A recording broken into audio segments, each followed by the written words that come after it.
Good morning, everyone. Thank you for joining today's EAC webinar. This is Cassie Stumo. I am the marketing specialist here at EAC. We will begin today's session with an introduction of EAC, and then PTC's technical specialist, Andrew Leedy, will be giving an exciting presentation of a never-before-seen Creo Simulation Live demonstration. Creo Simulation Live is new to the market and has not yet been released, but will be by the end of February. We'll talk about how to register for an early access program, which will also qualify you for an extra discount before it's released next month. Everyone will receive a recording of this session pending any technical difficulties, so please feel free to drop questions in the chat and we'll answer them after the presentation. So I will start off with a quick introduction to EAC. Our mission is to transform the way companies design, manufacture, connect to, and service their products. Next slide. We are not only a value-added reseller for PTC, but we are the #1 solutions provider for PTC in the country. So something EAC is very proud of. We offer our customers everything they need for product development, such as service lifecycle management software, which helps you create and manage service documentation, product data management software like Windchill, ThingWorx Navigate, and our customizable EAC productivity apps, which helps you manage internal product data. And then next slide, we implement the Internet of Things and augmented reality into business strategies to jumpstart initiatives around digital transformation and connecting all things in your company. We assist with design and engineering projects like FEA, simulation, reverse engineering, and offer proof of concepts for our customers. And we offer webinars and PTC certified training courses for continuous learning. We're also a commercial reseller for Formlabs, offering the Form 2, which is an SLA desktop 3D printer that delivers high resolution parts and prototypes for as low as 3,500. So please keep us in mind. We really have a variety of tools to help your organization save time and money throughout the product development process. Today, though, Andrew will be running us through an overview of Creo Simulation Live and how you can run simulations in real time with the power of ANSYS. So Cody, take it away. Okay, thank you for that introduction. Or Andrew, sorry. It's okay. So my name is Andrew Leedy. I'm an application engineer here at PTC, and I will be the one that will be going through the demonstration and presentation of Creo Simulation Live today. For the quick agenda, I do have a few slides to show just to introduce the topic of Creo Simulate Live. Then I will have a demonstration where we'll go through structural analysis, and we'll do the setup for a modal analysis as well as thermal analysis, and then we can end with some questions at the end if there is time. So as a quick introduction of what Simulation Live is, it is basically bringing in real-time simulate capabilities into a CAD environment. So it integrates ANSYS best-in-class simulation capabilities directly into Creo Parametric, all with the goal to have engineers rapidly explore and instantaneously understand the impact of design changes that they're making. Now, before I step into the capabilities of that, I usually like to take a step back and talk about some of the challenges that we're hearing from customers and really why we made this partnership with ANSYS to try to tackle some of those problems. And one of those big problems that has always plagued analysis is that it's just too time-consuming, especially in the early stages of our design, where the models are going to be in a constant state of change. You just can't analyze every change that you make with traditional simulation tools. Many times it deals with some sort of export, import process, or at least taking you out of the design environment to set up the simulation, take time to run the simulation, take time to view the results. So many times engineers are just relying on experience or intuition, or you might not even be doing analysis when you're making some of these critical design decisions that could impact your design. There's also limited support for analysis-led design and optimization. Analysis is seen as something that really you need an expert to do, and kind of going along with not doing it in the early stages. It's mostly a late stage concept in the development cycle. And many times we can't use the actual design model. You need a simplified copy, or you're going over to another type of high-end simulation software that you can't even use the real model, you're just meshing on top of something else. And we're also seeing reliance on late-stage physical prototyping and testing. So really, a lot of the companies we talk to need these prototypes to validate the performance of a design, because the analysis that they're doing, if they are doing it, is just not getting them all the way. And there's just this big disconnect between that design and the analysis. The design becomes a very iterative process. The engineer designs it, then he sends it off to the simulation expert, who sends it back to the designer, and it's just really a not connected environment. So that's where Simulation Live hopefully comes into play here. It's the whole goal here is to bridge that gap between the simulation environment and our CAD environment. So this would be a unified model and simulation environment, all within Creo Parametric. So it integrates the simulation environment and the design environment, allowing those engineers to see any of the changes that they make onto the model reflected into the analysis that they're doing. And it's designed really to be easy to use and easy to work with. It works with the common data model, so it's working with the exact same design model that you're making all the changes onto, and it's designed to be easy to use. If you are familiar with Creo Parametric and you're using it today, it's got the same ribbon user interface and basically a left to right, as with many of our other applications, in terms of going through the startup and then viewing some different results. It is consistent with the Creo user interface, easy to set up loads and constraints. It's very familiar to anyone who might have used our Creo Simulate module in the past, and even the icons up there in the ribbon. If you've used our Simulate module in the past, hopefully those look very familiar as well. So it's very easy to set this up on the model. And it is a single unified environment for design analysis. So this uses the ANSYS Discovery Live Simulation engine embedded directly within Creo Parametric. So ANSYS Discovery Live Simulation came out on their platform, but it had the one downfall of just being disconnected from a real CAD solution. It offered some ability to modify the model, but didn't have the ability, what Creo Parametric offers in terms of the parametric and direct modeling capabilities. So you kind of get the best of both worlds in this case. Multiple different types of analysis are supported for this. So linear, structural, thermal, and modal analysis are all supported. And the analysis is going to change based off of any changes that we make to the model, including any changes to the simulation and to the material. So it's allowing us to set up multiple different what-if scenarios to be explored as I go through that design process. And I can explore this very early in the design process, which is kind of the key factor for this extension. Simulate early and simulate often. And this is new technology. The solver engine is actually using the GPU rather than the CPU. So that was something that ANSYS made, and they have that with their Discovery Live Simulation engine. So we brought that capability into Creo Parametric. The one caveat there is that this does require a special type of graphics card. It requires an NVIDIA CUDA supported graphics card. So I have a slide at the end of the demonstration to go over that hardware requirement, but that is the only hardware requirement to be able to use this particular extension. Okay, so with that introduction in mind, I would like to step into a demonstration here to actually show you this software. So for this demonstration, we're going to be taking a look at the design of the cast iron chassis on the Polaris snowmobile.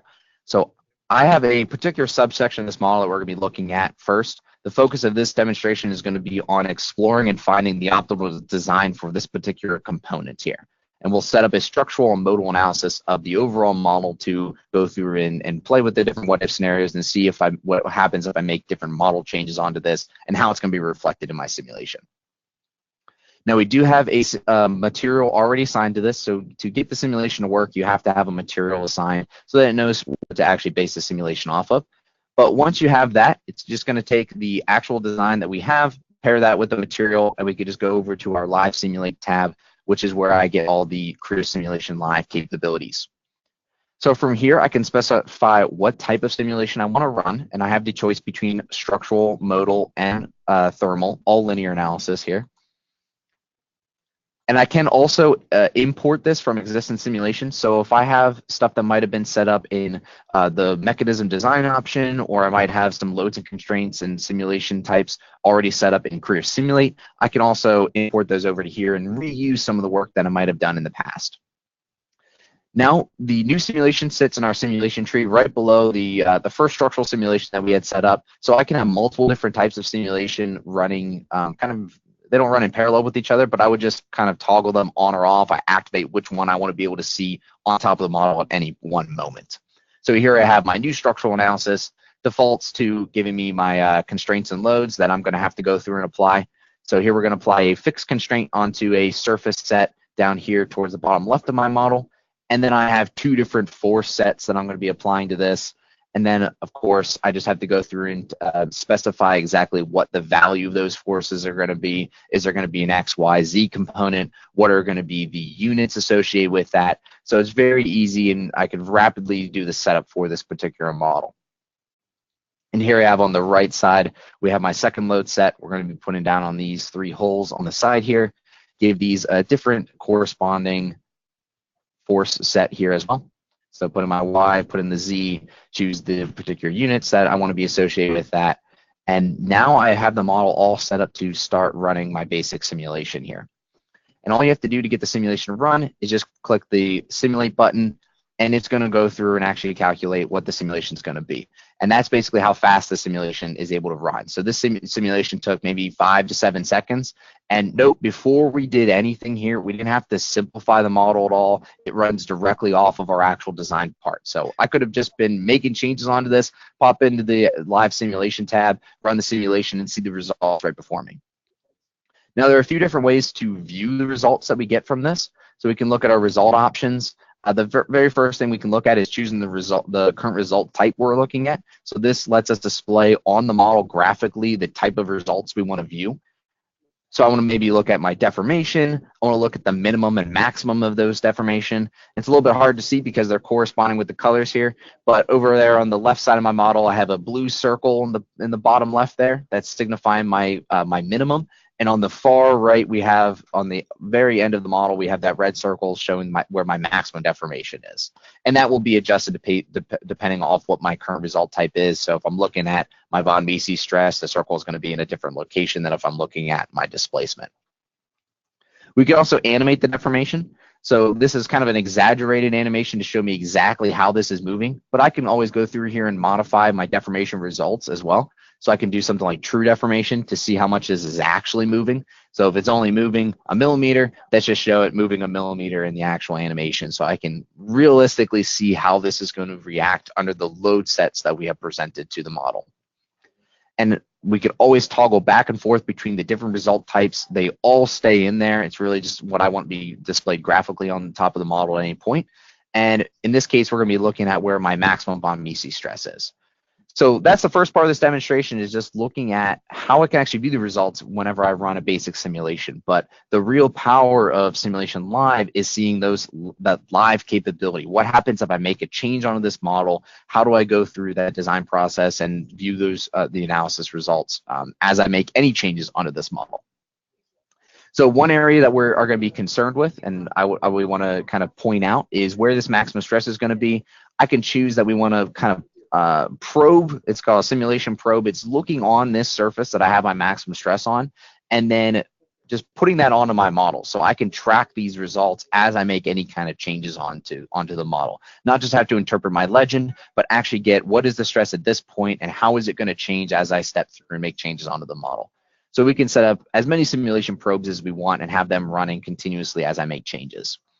And now let's make a change. So here I have 55.7 megapascals is our current amount of stress at the highest point. I want to reduce that a little bit, especially at where this rib is. So let's make a change. And I can make any change on this model as I want. I can add in new features, modify existing features.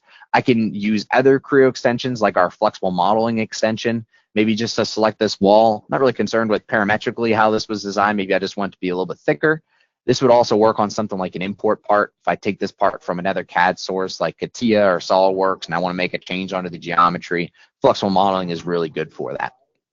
But as soon as I make the change, it takes a few seconds to update again, and then we can see our new probe has been updated to reflect the new stress, the new point of high stress on that particular surface. Maybe we aren't there yet. I want to increase the radius a little bit, so we'll add a little bit onto that radius, and then it will give me another probe to signify what the new value is. We can see we've stepped below 50 megapascals in this case. Maybe that's the design I was looking for, and that's the exact value I was looking to get under. But you can see how rapidly I can not only modify the model, but also see the new simulation results based off of that. So now let's make another change. I can actually see that the maximum stress has moved to a different location on my model. So maybe I want to reinforce this a little bit. I want to go through and add in a new feature to be able to explore what it would look like if I did that change. Now I could just go through and just use the default Creo, the model tree, add in features. Maybe I want to suppress things if I want to see what it looks like without a feature, or unsuppress if I want to see what it looks like with the feature. But I can also use another Creo extension to manage those changes as well. So this is our design exploration extension. If you've ever worked with this basically creates checkpoints of our model, which works really well with Simulation Live because it basically allows me to set this model up in different ways and then instantly toggle back and forth and view the different simulation results based off of any changes that are kind of present whenever I saved off a checkpoint. So in this case, when I start the design exploration, I have my entry checkpoint. So from here on, just saves the model. Any changes I make, I can really do risk-free. I didn't have to do like a save as and create a master copy and then maybe have that as my fallback. This kind of fills that same niche scenario. And now I can go explore different changes without really worrying about risking my original design or the original design intent. So not only do I want to strengthen this part up, maybe I want to track and put another simulation probe down on this surface here on this particular model. And I want to make sure that we don't go over a certain threshold as I go through and make the changes. But now I want to strengthen it up, and one way we can do that is with a rib. So we already have a sketch laid out. I just want to place a trajectory rib over top of that, and then just go through and modify some of the different options in terms of how I want to configure that to give me a trajectory rib feature that's going to sit over there in my model tree now. And as soon as I place that feature in, it's going to adjust the model, adjust my probe to show me exactly what the new result is from my maximum stress. And again, it's up to me as a design engineer to determine, is that stress okay? Have we reduced the maximum enough? You can see it's about 57 megapascals. Again, that's up to me to determine, is this okay to go forward with the design? So we looked at the modification on a particular part. And if I like this change, I can always save the checkpoint off. If I don't like it, we can just exit the design exploration and really no harm was done. We'll just go back out of here without, and just kind of go back to where our entry checkpoint was and maybe explore us in a different direction if necessary. And all of our simulation probes, they're housed over in our analysis tab. You can go through here and manage all of them and delete certain sets of them or delete all of them if we just want to erase all of them and start fresh. So we looked at this in regards to an actual part. Now let's look at this with an entire assembly. So the larger you go with the part, the longer the simulation is going to take to run. But as you're going to see here, it's not going to be that much longer to get a simulation for a more complex object like this overall chassis assembly here.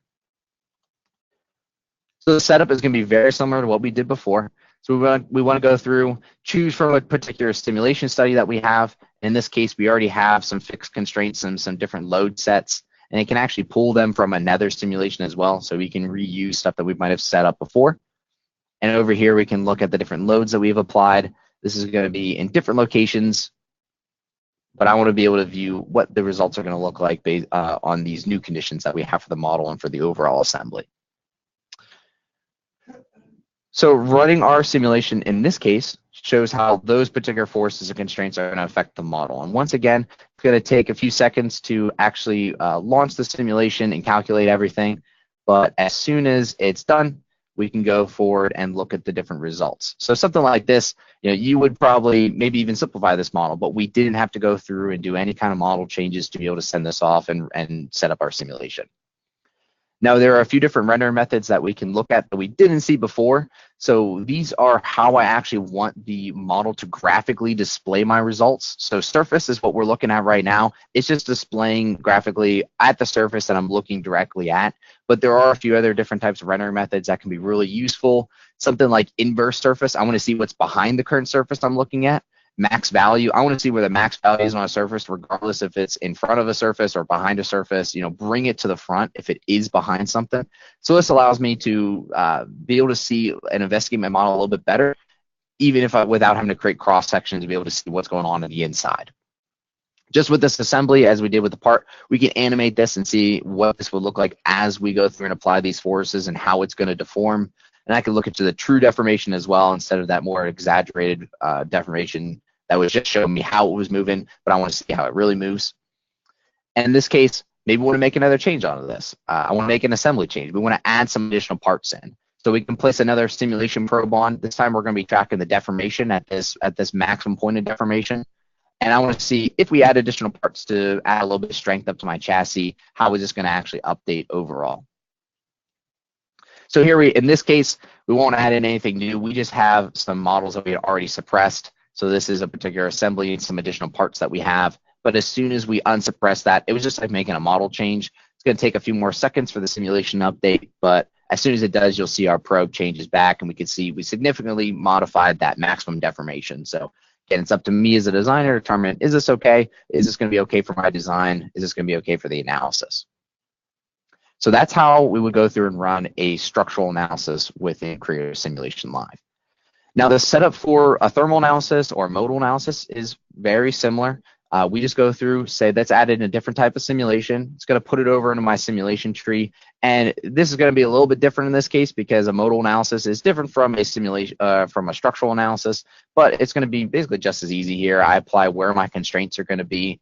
And then for a modal analysis, that's really all we need to do for the setup. The only other thing we might be concerned about is the different mode that we're going to be using, but that will be tracked along with our simulation as it runs. So to get back to where we were without that additional part, we can just insert ourselves back up to where we started with, run the simulation, see what our initial results are, and then we'll see what happens whenever we add in that additional assembly here. So once again, we click Run Simulate. It's going to give me some results. And then as soon as the results are done loading, you can see the ribbon, it's changing the value. As soon as that's done, we'll get a kind of a steady state for that. Now for the live simulation display, in this case, since it is a modal analysis, I have the mode to choose from. So I can look at all the different modes that I want. If I'm looking at a mode of 2 or 3 or 4, that will graphically change what's happened in my model. And not just graphically, but it's actually changing overall how the simulation is going to run. So we can go up to a mode of 6 in this case.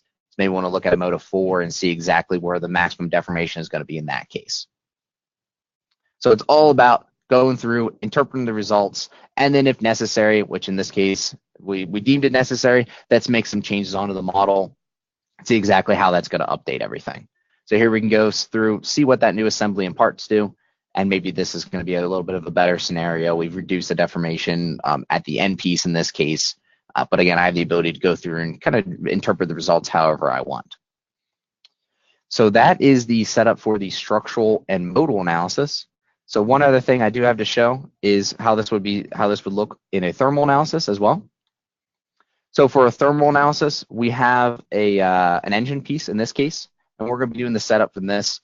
The focus of this demonstration is just going to be looking at the setup and the different types of results that we can make with the thermal analysis. So here I already have a thermal analysis set up with a convection condition and a boundary condition already applied. And I can go through and modify this if necessary, modify the bulk temperature or the convection coefficient, and decide if this is going to be on a surface, if it's going to be on parts, whatever I want to choose for the realistic setup for this. And then I can say what my loads are going to be. If I want to try a heat flow or a heat flux load, give those a particular value and a unit. And as soon as that's done, we can run this simulation and see what kind of results we're going to get from this. And just as the case before, we can track everything in our simulation tree. I can have multiple different loads and constraints applied at once and turn them on or off depending on what kind of conditions I'm currently looking at. But otherwise, once I've done the setup, we press run the simulation, and it's going to display graphically on top of my model, only after a few seconds. Again, we didn't have to simplify this model at all. It runs directly off of our actual design part, and I can start to see what would happen if I applied those particular boundary conditions and loads to this model. Now we can choose from our different types of results or the rendering method, and I can, again, specify the minimums and the maximums, and I want to have those displayed on the model and circled out so I can see exactly where my key points of interest are going to be. I can also set up simulation probes to measure temperature on a particular surface. And so maybe I want to see what happens if I go onto this top piece, and as I make changes on this model, how is that going to update? So it's the same capabilities that we looked at before. with our structural analysis and the modal analysis, just this time more focused towards a thermal capability. And depending on the type of rendering method I've chosen, obviously the graphic is going to update and modify because of that. So here I have my simulation probe again. We're looking at maybe a particular surface. I can do this on a point if necessary. So I can just put this wherever I want and choose exactly where I want to be tracking everything. And the last thing to update, I could also change around this legend to reflect different values than what it defaults to. So maybe my key value is like around 100 degrees and I want to make sure that we don't go over that. I can always adjust my legend so that it kind of reds out things that are within a certain range. So maybe down to like 123, flag everything as unacceptable in the red. And now as I go through and make changes, I can see how that's going to update for me. So that is the demonstration of Creo Simulation Live and the setup for the thermal analysis. So now the last thing I wanted to mention is just going over the actual hardware capabilities that you need to be able to run this.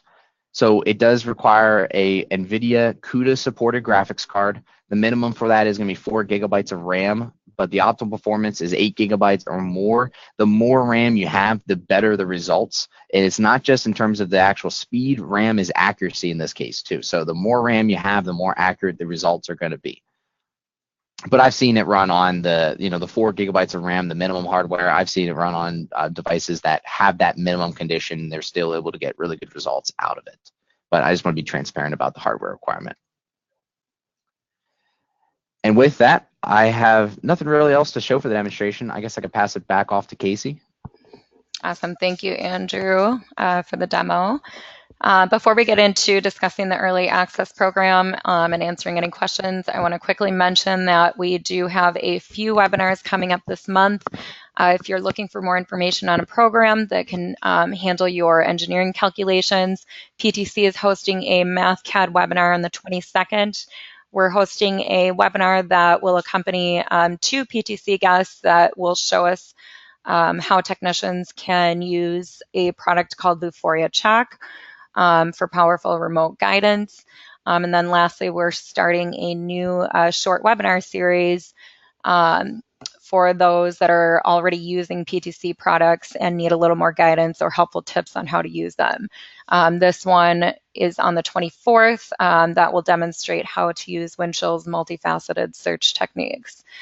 So moving on, I will jump to the last slide here where we'll talk about Creo Simulation Live. It is due to come out on February 20th, so in about a month here. If you register through our website for the early access program, you'll be able to use the trial until the release. I believe it's a 20-day trial. Correct me if I'm wrong, Andrew. Do you know if that's right? That I do not know.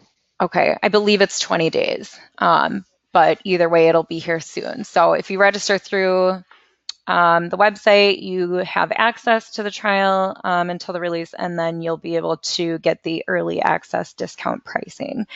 So there are significant savings here. Don't wait until after the release to purchase. I will be sending a link to the early access program in the email shortly, along with the webinar recording. So I'm not seeing any questions, so we'll move on and I'll give you guys your day back. I do have a short 2-question survey that will load after the webinar is closed. So please take a minute to answer them and reach out to me if you have any further questions or if you want to take advantage of that early access program. So thank you again for joining everyone and have a great rest of your day.